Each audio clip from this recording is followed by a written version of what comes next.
días a todos mis hermanos, hermanas de la iglesia Adonai. Les habla el pastor Jeremías Villamizar desde la ciudad de Sincelejo. Gracias doy al Señor por esta enorme invitación que me han hecho el pastor Julio y la pastora Erika. Bien, sé que en este mes han venido desarrollando el tema acerca de la palabra de Dios, especialmente en honor a la Biblia. En este mes en muchas de las iglesias evangélicas se celebra el mes de la Biblia y muchos tomamos este mes para reflexionar acerca de la palabra del Señor. Por eso en esta mañana, pues conforme a esa dinámica con la que ustedes han venido, quiero también pues abordar un tema relacionado con la palabra del Señor. Y quiero invitarle para que ustedes allá en sus hogares, donde se encuentran en este momento, abran su Biblia en Hechos capítulo 38 al versículo 42. Hechos capítulo 38 al versículo 47, 47. Dice la palabra del Señor, dice de la siguiente manera: Pedro les dijo: arrepentíos y bautícese cada uno de vosotros en el nombre de Jesucristo para perdón de los pecados, y recibiréis el don del Espíritu Santo.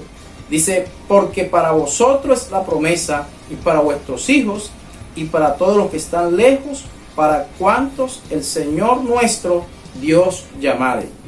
Y con otras muchas palabras testificaba y les exhortaba diciendo: sé salvo de esta perversa generación. Así que los que recibieron su palabra, dice la Biblia, fueron bautizados, y se añadieron aquel día como 3,000 personas, y perseveraban en la doctrina de los apóstoles, en la comunión unos con otros, en el partimiento del pan y en las oraciones. Y sobrevino temor a toda persona, y muchas maravillas y señales eran hechas por los apóstoles. Todos los que habían creído estaban juntos y tenían en común todas las cosas. Dice: y vendían sus propiedades y sus bienes y los repartían a todos según la necesidad de cada uno. Y dice la palabra del Señor: y perseverando unánime cada día en el templo y partiendo el pan en las casas, comían juntos con alegría y sencillez de corazón, alabando a Dios y teniendo favor con todo el pueblo. Y el Señor añadía cada día a la iglesia los que habían de ser salvos. Bien, quiero invitarte para que ores en este momento juntamente conmigo y pedir al Señor su dirección esta mañana en este tiempo de reflexión de la palabra del Señor. Amado Padre Celestial, adoramos y glorificamos tu nombre, Señor. Te damos gracias por la Biblia. Te damos gracias, Señor, por tu palabra, Dios amado Padre. Señor, porque hoy tenemos nosotros, Dios de la gloria, ese privilegio, Padre Celestial, oh Dios, de poder expresar nuestra fe, Señor, oh Dios de la gloria, Dios mío, Padre, con suficiente libertad, Padre. Señor, de poder leer la Biblia con libertad, Señor. Mira cuántos países hay, Dios de la gloria, Señor, donde, Padre Celestial, leer la Biblia es una provisión, Señor, oh Dios, Padre Celestial. Por eso oro en el nombre de Cristo para que tú seas tomando aquellos lugares, Señor, aquellos países donde no hay esa libertad de conciencia, de expresión, libertad religiosa, Señor. Hoy te pido, Señor, para que llegue esa libertad a esos lugares también, Señor. Y en esta mañana nosotros ayúdanos y llévanos, Padre Celestial, a valorar tu palabra, Dios amado.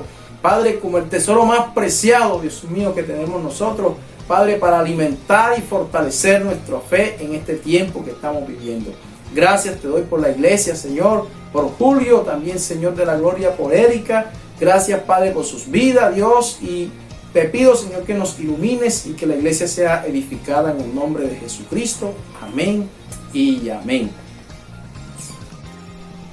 Bien, el mensaje que en esta mañana quiero compartir con ustedes, que he titulado Una iglesia que vive la palabra. Una iglesia que vive la palabra. Hoy en día se está viviendo un flagelo en las iglesias donde las minorías ya no cuentan, sino las multitudes o las grandes masas. Esto ha aumentado las cifras en el cristianismo. Según las estadísticas, se dice que en 1994 se presentó un crecimiento de 178,000 nuevos creyentes diarios a nivel mundial. Hoy las estadísticas registran que 6 millones aproximadamente, que son 6 millones aproximadamente. Ahora, este crecimiento no es malo, pero puede ser peligroso. ¿Por qué? Porque pueda que tengamos un crecimiento en número, pero no en la palabra. Un crecimiento en número, pero no en la palabra. La iglesia primitiva, observamos nosotros aquí precisamente, pues se caracterizó por vivir un aumento tanto en número como también en la palabra. Era una iglesia equilibrada, una iglesia que crecía, pero crecía numéricamente, pero crecía también en la palabra del Señor. Entonces era una iglesia que sabía que su fundamento estaba en la roca. Allá en Mateo capítulo 16, 18, habla precisamente que esa roca es Jesucristo. Y Juan 1:1 dice precisamente también pues que el verbo, en este caso digamos la palabra del Señor. Pues la iglesia primitiva es, digamos, esa iglesia que históricamente nosotros tomamos como referencia con respecto al crecimiento, digamos, equilibrado, tanto en número como en la palabra del Señor. Pero el gran desafío en este tiempo es precisamente, pues, ser una iglesia que viva, que practique, una iglesia realmente centrada en la palabra del Señor. Evidencia de una iglesia que vive la palabra podemos tener nosotros aquí como base Hechos capítulo 2, el versículo 38 al 41. Entonces encontramos allí precisamente que una iglesia que vive la palabra es una iglesia que debe proclamar a Jesucristo como Señor y Salvador del mundo.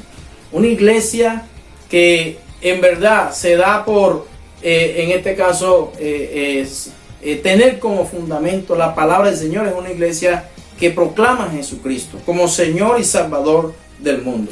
¿Qué fue lo que hizo Pedro? ¿Qué fue lo que hizo esta iglesia al inicio? ¿Qué es lo primero que hace?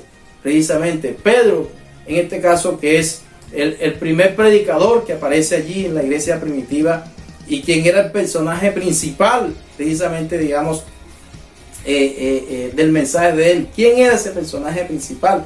Si nosotros podemos mirar, Pedro proclamó la resurrección de Jesucristo. Pedro demuestra por medio de las Escrituras que Cristo es el centro, tanto de su mensaje como del mundo. Por lo tanto, Jesucristo es Señor y Salvador para todo aquel que cree. Pedro desde su mensaje comienza a demostrar a Jesucristo a través de la palabra, comienza a mostrar a Jesucristo realmente como el centro. Y esa es una iglesia que vive la palabra. Una iglesia que vive la palabra es una iglesia que muestra a Jesucristo como el Señor, como el Salvador del mundo. Y que ese fundamento de Cristo está en la palabra del Señor.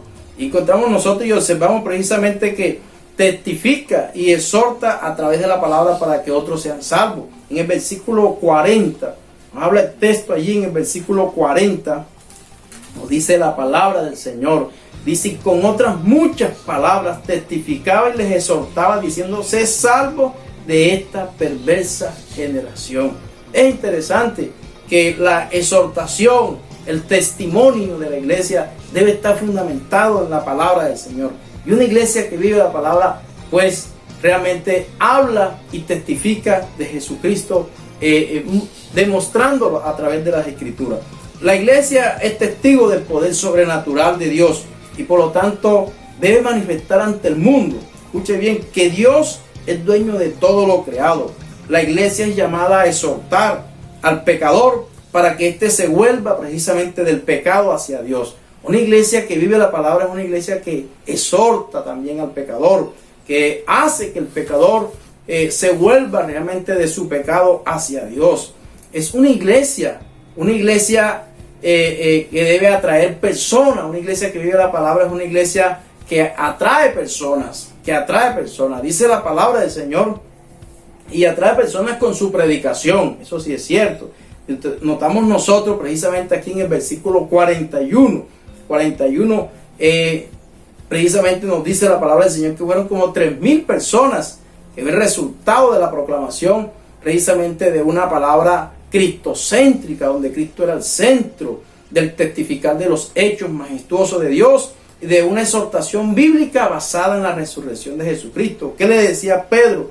Precisamente en este caso, pues, a la multitud, a la gente que estaba allí. Le decía así que los que recibieron su palabra, dice que fueron bautizados y se añadieron aquel día como 3,000 personas. Entonces una iglesia que predica la palabra es una iglesia que atrae personas hacia los pies de Jesús. Como iglesia, vivir en la palabra es estar de acuerdo con lo que Dios quiere hacer.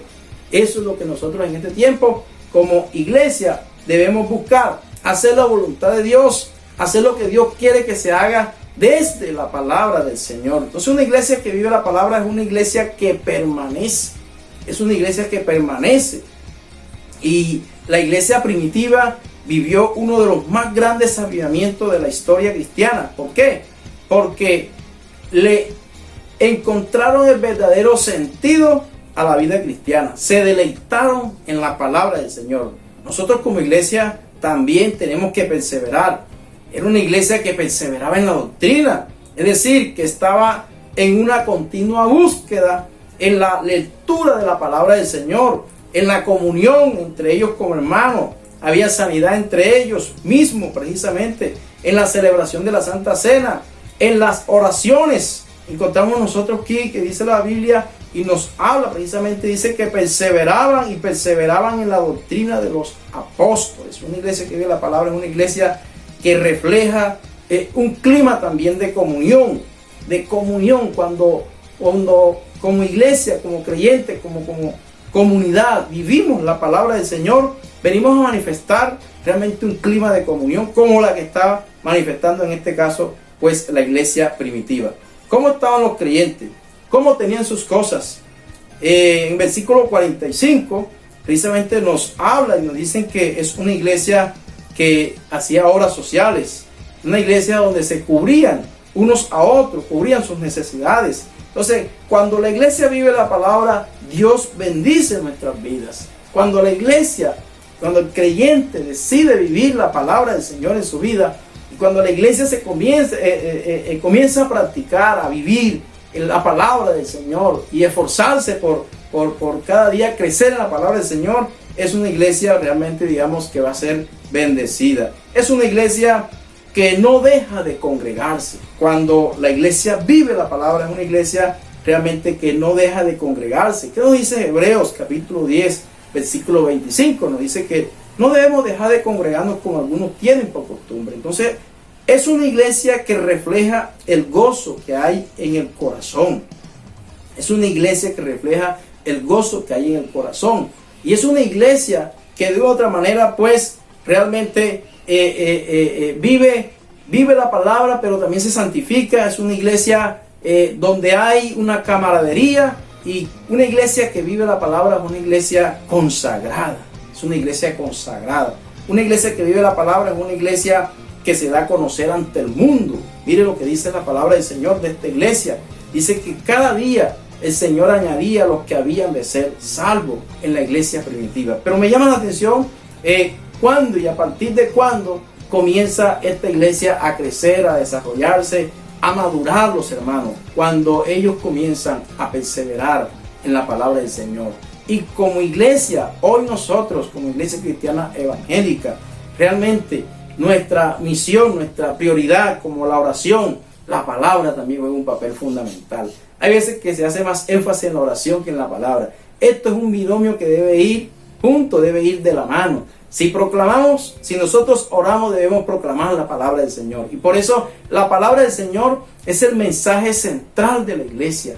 La iglesia no es una iglesia que camina fuera de la palabra. La iglesia es una iglesia que debe caminar y tener como fundamento la palabra del Señor, que es el sentido de ser de la iglesia. Nosotros los cristianos nos alimentamos, nuestra fe se fortalece a partir de la lectura misma de la palabra de Dios. ¿Qué nos dice la Biblia? Que la fe viene por el oír y el oír la palabra de Dios. Por eso en esta mañana, iglesia Adonai, hermanos, ustedes que están haciendo énfasis con respecto a la palabra del Señor en este mes de la Biblia, realmente yo le felicito. ¿Por qué? Porque es el tiempo que se toma también para reflexionar, para meditar, profundizar y evaluar también realmente qué tan fuertes somos en la palabra del Señor, y también qué tan fuerte es nuestro fundamento, pero también qué tan formados estamos siendo en la palabra del Señor. Por eso dejo este mensaje para ustedes